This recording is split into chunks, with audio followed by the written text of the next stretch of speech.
Hey everyone, this is Jeff. Welcome to Outer Worlds Comics. Hope everybody's doing good out there. I don't really have a whole lot to show off. I'm doing a video where I'm not doing an unboxing or a hunt or something like that. I wanted to talk about Heroes Con.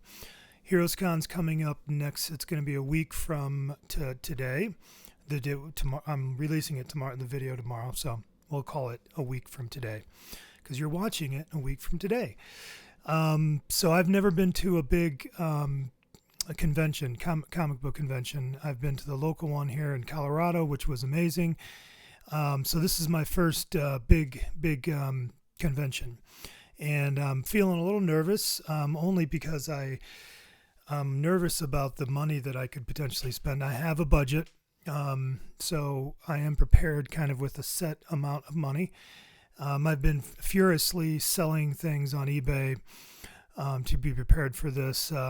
Throughout various hunts that I've had over the course of the last 5 months, I've been kind of stashing certain things away to kind of sell at this time. So I'm ready with cash, and I'm actually doing a garage sale on Saturday where I've got a ton of books behind me. You can see there. I'm not putting them all out there. But because I am going to participate in another little comic sale with my friend Joe, but I'm going to put some stuff out there on Saturday just to get some extra cash, and then I've got a bunch of other stuff I can sell. Anyway, I am prepared with cash. I'm a little nervous. Hopefully I can stay within my budget. But what I wanted to really kind of just talk about is kind of my game plan. Excuse me. Yeah, and so, I get in on, I'm actually getting in on Wednesday, so I'm going to be there for a little while. I have a good friend that lives in Charlotte, so I'm going to hang with him Wednesday night. And then Thursday, I'm going to check into the hotel, and I have I guess like a dealer's pass because I'm helping my friend set up. If you've ever, see if I've got one here to show you. They're the drawer boxes. So if you've ever bought a box, like a comic box, and you could pull the drawer, like the box out like a drawer. The guy in Colorado here is the one who started that business. I met him at Group, the thing I go to every Friday, and he's the guy who created it. So I'm helping him set up and on Thursday, and then I'll kind of hang out with him a little bit here and there throughout the weekend, and then I'll help him tear down. So because of that, he hooked me up with the dealer's pass. So I'll be able to get in early and start checking things out. So that does give me a little bit of an advantage in being able to get in early. So I really have two kind of things I was going to go over as far as kind of my plan.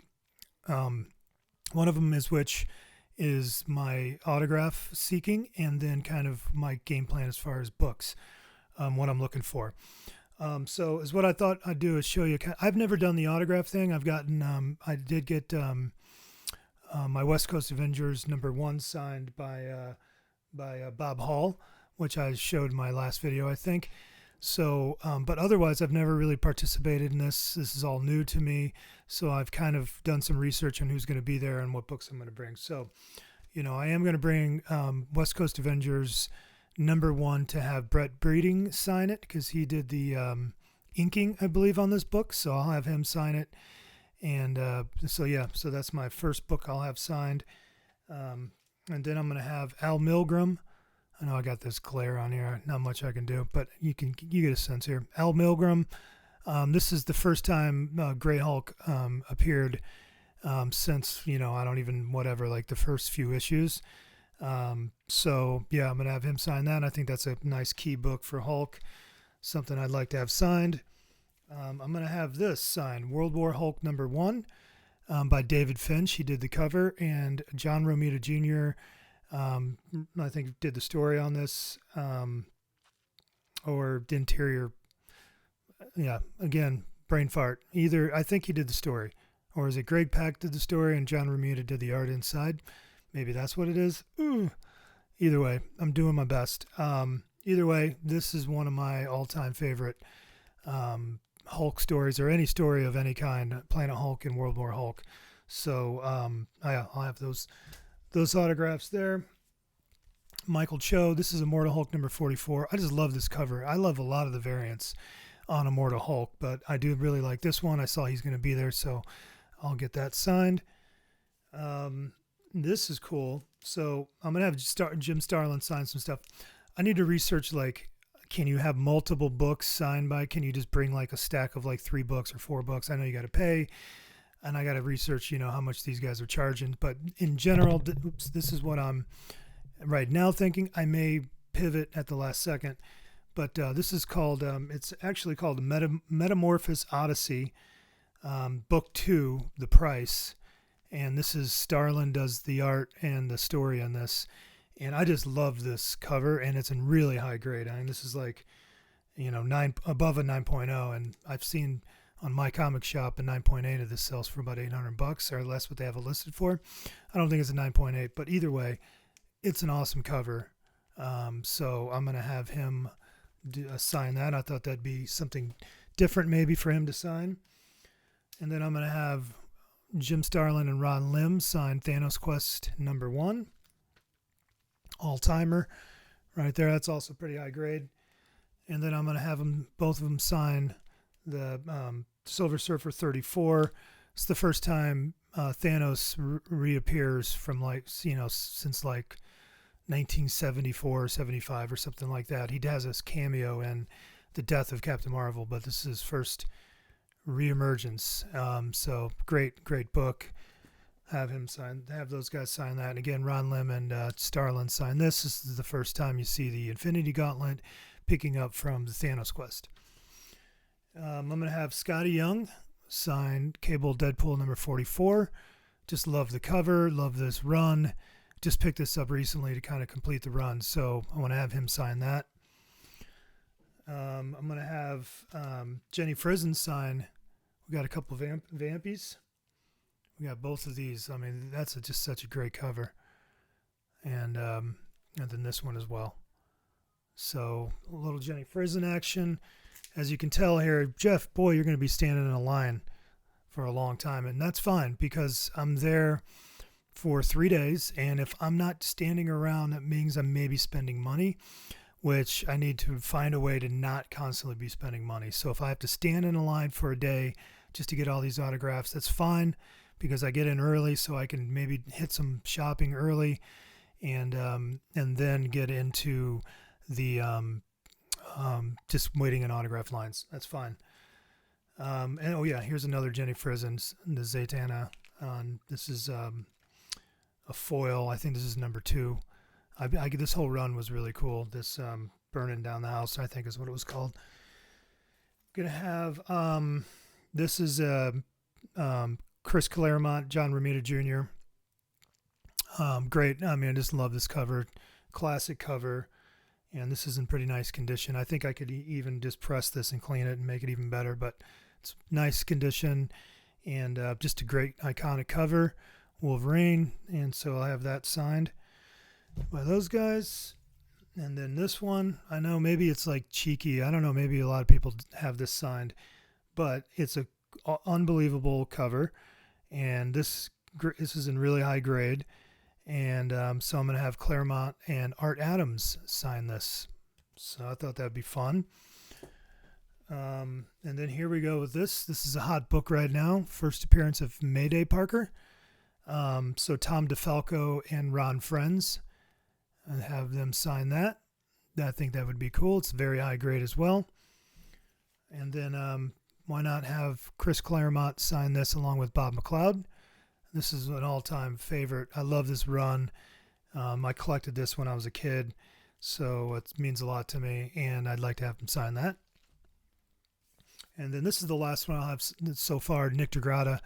This is a foil. This is just like a variant of issue #1, I think. Yeah, I think it's the second printing foil from Nick DeGrata. I just love the cover, and of course I just love the series, so I thought that'd be cool. So yeah, so those are the ones I'm looking at getting autographed. I have a few more. I mean, I don't know, guys, you tell me. I've never been one of these things, so I'm going to be carrying these around for a day. I would imagine at least one day. I don't know if I get it all done in one day or bring some back to day 2. It seems like a lot. I don't know that I'll stay committed to it. That's what I have in my mind right now. That's my strategy. I do want to. Again, I don't mind waiting all day in lines because it keeps me from spending all my money. So that's the plan. We'll see if I stick with it. All right. So then I have a list of comics. I have a pretty nice, healthy list of comics that I'm looking for, but I'm going to stick to the bigger ones so I don't go too long here. Again, if you've been watching any of my videos, I'm a guy that spends a lot of my time maybe getting smaller books. I look on dollar bin books, yard sales, all that stuff. I'm looking for deals. So I bet you I've probably spent over $100 of maybe like 2 books in my entire collection. Now I have bought collections for way more than that, like, $3,000 or, several $100s of collections, or I've gotten some bigger books in those collections that are worth over $100, or I've been gifted a few big books that are over $100. But as far as me spending my own money on one book over $100, that's maybe 2 or 3. I don't think it's more than 2, maybe. So I've been kind of holding out to use this occasion to get after some big books, because I don't want to obviously have a giant stack of dollar books, walking around with that or dealing with bringing it home. So I'm really going to stay focused on some bigger books. I'm going to put my glasses on because I have them written over here and my glasses are filthy. Maybe I don't need them because my glasses are really, really filthy. Okay, so I want to get Wolverine #1 out of the 1 through 4 series. That's been on my list for a long time. I'm a big Wolverine fan, so there's a picture of that issue. A lot of people probably watching this video know of that issue. I don't have it, so I'd like to get it. I'd like to get the whole series, but I'm going to focus on #1. I collect Sensational She-Hulk. I need 3 issues to complete the run. I need Sensational She-Hulk 34 and Sensational She-Hulk 40. And then I need the last issue, but I want to get 34 and 40. Iconic covers and just something I've held off on because they're a little bit more money. So I'm looking at both of those. And then I've got a list of Hulk books like Hulk 102, Hulk 104, Hulk 105, and then Hulk 162. Hulk, I skipped a number for some reason, but Hulk 141 and Hulk 271. I probably flashed those up on the screen really fast, but all of those are ones that I'd like to, if I can get a good price on them. Again, I don't know on these cons if you're finding good prices. I'm going to do my best at negotiating. I'm a pretty good negotiator. We'll see how that works out. But that's kind of my plan. I'm not saying I'm going to get all of these, but these are ones that are on my radar I'd like to get. So however that works, that I get what out of all of these is, we'll see how it goes. Spider-Man 119, I'd love to get that. And then, of course, I have my eye on Spider-Man 300 and 301. 301 I remember having in my collection when I was a kid. And long story as to what happened to that book, but I don't have it anymore. So those 300 is a bigger book for sure. But I'd like to get any of those. I should mention, I will look at all of these raw. I'm not big, I do have some graded books behind me, but I don't foresee me being a person that has got a wall of graded books, So all these books I'm mentioning, I would be getting raw. Fantastic 450, big book that I would love to get at the right price. I'm looking on, that one would probably a mid grade. To lower grade, but most of these that I'm mentioning I would love to get in the 7.0 to 6.0 to 8.0 range. Now some of those bigger books that I'm mentioning, like if I don't know what I'll do. Like am I going to try to get a 9.8 in a Spider-Man 300? Probably not. But like would I'd go for an 8.5, 9.0 that looks pretty good? Yep. We'll see how all that plays out too. That's all going to be stuff that I'm weighing out as far as the deals. Fantastic Four 112 is probably the #1 book that I'm trying to get. I love that cover. It's got the Hulk on it, Hulk thing. Love it. If I can get that one in a very fine, I would love to do that. I would like to get as clean as possible without breaking the bank. But that's my #1 book I'm hoping to come home with. Marvel Premiere number 28, which I believe is like the first appearance of the Legion of Monsters, if that's what they're called. I'm going off my memory here, guys, so bear with me. I just wrote the numbers down, so I'm trying to memorize kind of all these books so I know what I'm talking about. We'll see if I'm right about that. I think I am. I had it on the screen, so we'll see. Tales to Astonish number 93. That's one where I would take in a mid-grade. Bigger book for sure, but a cool book and cool, great cover. That one's high on my list as well. Daredevil 150, which I think that's the one that's the first appearance of Paladin, who I have not picked up my Paladin when he fell off the ground. I just realized that. If you saw my last video, he took a spill, and the poor guy is still down on the ground. I didn't even realize that. But I love that character, and I hear he's maybe going to show up in a Disney Plus series that's coming out. I can't think of which. Oh, Vision Quest. I heard that he might be in that.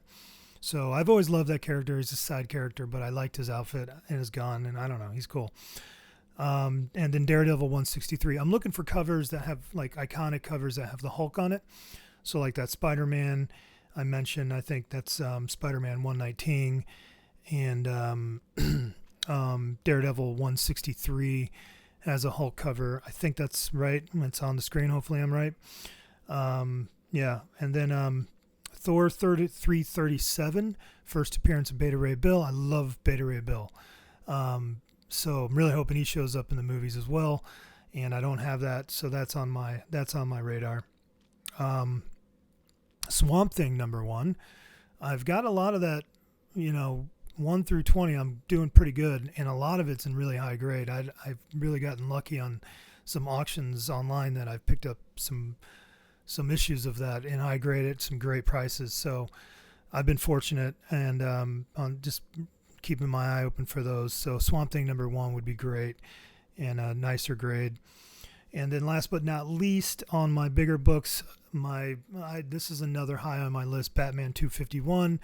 It's got that iconic Joker cover, great issue, and that would be a great addition to my Batman run. So yeah, that's my strategy, kind of keeping my eye open for the books I mentioned. I've got some other books on the list too that aren't as big, but some like Ghost Rider number 10 and I don't know, Thing number 1. I would love to get a really high. If I found a good deal on Thing number 1 that was graded at a 9.8, for like 40. I don't know what it goes for at a 9.8. I haven't researched it, but I love the Thing, and I would love to get a Thing number 1 and a high grade. I've got like things like the first time House of Mystery becomes kind of the horror. That's 174. House Secrets, same thing, 123. And those might cost me a little bit of money. Anyway, I've got a list. I've got a plan of books that I'm looking for, and I've got a plan with strategy as far as autographs. And anyways, and then I'm hoping maybe I get a chance to bump into some of you YouTubers out there if you watch this, or if you're just a regular fan out there, not a YouTuber, and you see me. Hopefully I get a chance to meet some people. I see a lot of people are doing some get-togethers. That sounds really fun. I'd love to be a part of that. Hopefully, and I'm going to be there with some local Colorado guys as well. So I'll be hanging out with them as well. So I'll be entertained, but hopefully I get a chance to meet some people. Yeah, so I'm really excited. I get there on Wednesday, and then I get home on Monday. So I'll be in Charlotte for a good amount of time. I can't even think of what this hotel I'm staying at. Excuse me. It's not the Westin, but it is like it's like right next door to the venue. So anyway, I've got a plan. Really excited, and can't wait to see what I come home with. And I can't wait just to look for weird stuff and magazines and things like that. And I've got a decent budget, but nothing insane. But I've got enough that I think I can pick up a good amount of what I've mentioned. So I've been saving up. I'm selling stuff. That's how I'm going to have the money. Yeah. And then I guess one other quick thing. The CBC Awards, I should mention that. Those are coming up. So I'm excited about that. I don't know that I'll get nominated. I would love to be nominated. I think my channel's done pretty well. I think I started in January. I've maybe put out like 24 videos or something like that. I've moved down to like once a week. I'm pretty busy. But I would love to get some nominations. I'll admit something. I've never told anybody that I have started this channel. Like, the only people in my life that know about this is my wife and a good buddy, a close friend of mine. I told him about it. Otherwise, I have never told a single person that I know in my life that I've done this. And because I got into the comic book thing last year, which was a totally new thing for me, and outside of what I've been involved in my life with music scenes and things like that. So this is a totally different, like, 180 from what I've done in the past. And so I just didn't tell anybody because it's just, I wanted to see what happened if I start this and just see where it goes, have fun with it. And it's been really fun with my collecting, and I just love the hunt. I used to do that with records, same thing with comics, just the thrill of learning and seeking things out and share. And really, I like just sharing the hunts. I think I will eventually start to get into like talking about, comic runs and art and things like that, artists that I like. Right now, I've just been so wrapped up in the hunt and building my collection up that's kind of where I focused. But yeah, anyway, so nobody really knows about it. I've never really broadcasted. I don't share it out on Facebook, friends, and all that stuff. This is my thing that I'm doing on my own, kind of. And so I feel like I've built it pretty organically from people that are watching it. So anyway, if you're a subscriber, which I'm getting close to 500, I was at 441. I lost a subscriber. I've lost 3 subscribers since I started this, I think, maybe 4. And every time I see that number drop one, I'm like, oh God, why? What happened? Why did you leave me? It just makes me think, well, I got to keep, working on the content. I can't lose people, but I'd love to get to 500. But yeah. All right. My phone just died, so I had to restart it. And that's probably a message to me that it's time to call it, because I'm really tired. It's very late. I'm trying to make this before the morning. So anyway, cbcawards.com or .org. Just Google Comic Community Awards or CBC Awards. Google that. If you're a viewer and you want to vote for me, please do. I would qualify under the, I guess, like the new channel up to 500 subscribers. So whatever you feel like I would fit in there, that'd be great, and I'd appreciate it. I could give some ideas of people I really like. I wasn't prepared to do that, so like now I'm panicking about people that are in my head. I don't know where it qualifies on like viewers and stuff like that. I've kind of researched it, but I don't know. But I like watching Patriot Comics. That's a great show that I've really enjoyed. Pocketful of Comics is obviously a channel that I've talked about before. Tyler, he's a great guy. I've always enjoyed watching his show. Of course, Lunch Money Comics. I think he's like Hall of Fame now or something like that. He's amazing. And then there's some Mon Comics puts on I think a really great live show on Saturday. He's great. And there's a guy named Nate at Hall Yeah Comics. He's a real talent as far as like hosting a show. I think he's fantastic. If you haven't checked out his channel, check him out. He's great. Who else? There's Up and Away Comics, which is a newer channel like mine. I appreciate, he's got a lot of things in common with me, I think, with kind of the books he likes and comics he likes, and he's a great artist. And so yeah, check him out. Chanko, there's a guy Chanko. I can't think of what he calls his channel now. I'm totally drawing a blank because I wasn't prepared for this, but I'm just rattling. But I like his vibe. He's cool. I can't think of like who else I watch a lot. There's some other bigger channels I watch that I'm drawing a blank on. Frankly, I try to watch a lot of these different YouTube channels. It's really hard because I get so busy that I try to go. I subscribe to a lot of channels and I try to go through them. But I find that my time, it just gets tough. So a lot of times I'm like, I put it on in the car and I just listen to it. And then sometimes I go home when I'm bagging and boarding. I'll watch what people are up to. Or sometimes I'll just kind of run through a bunch of stuff and catch up. Anyway, I'm doing my best to support the other channels. I do watch a lot of them. I should have made a list, but these are just ones that are just popping in my head at the moment. I'm sure I'll think of somebody right when I stop. I'm like, oh, I shouldn't have said that guy. So just know if I didn't mention it, it doesn't mean I'm not watching. I wasn't really prepared. I'm just rambling as I tend to do. But yeah, well, that's it. Hope everybody's doing all right, and we'll catch you on the next one. Peace out.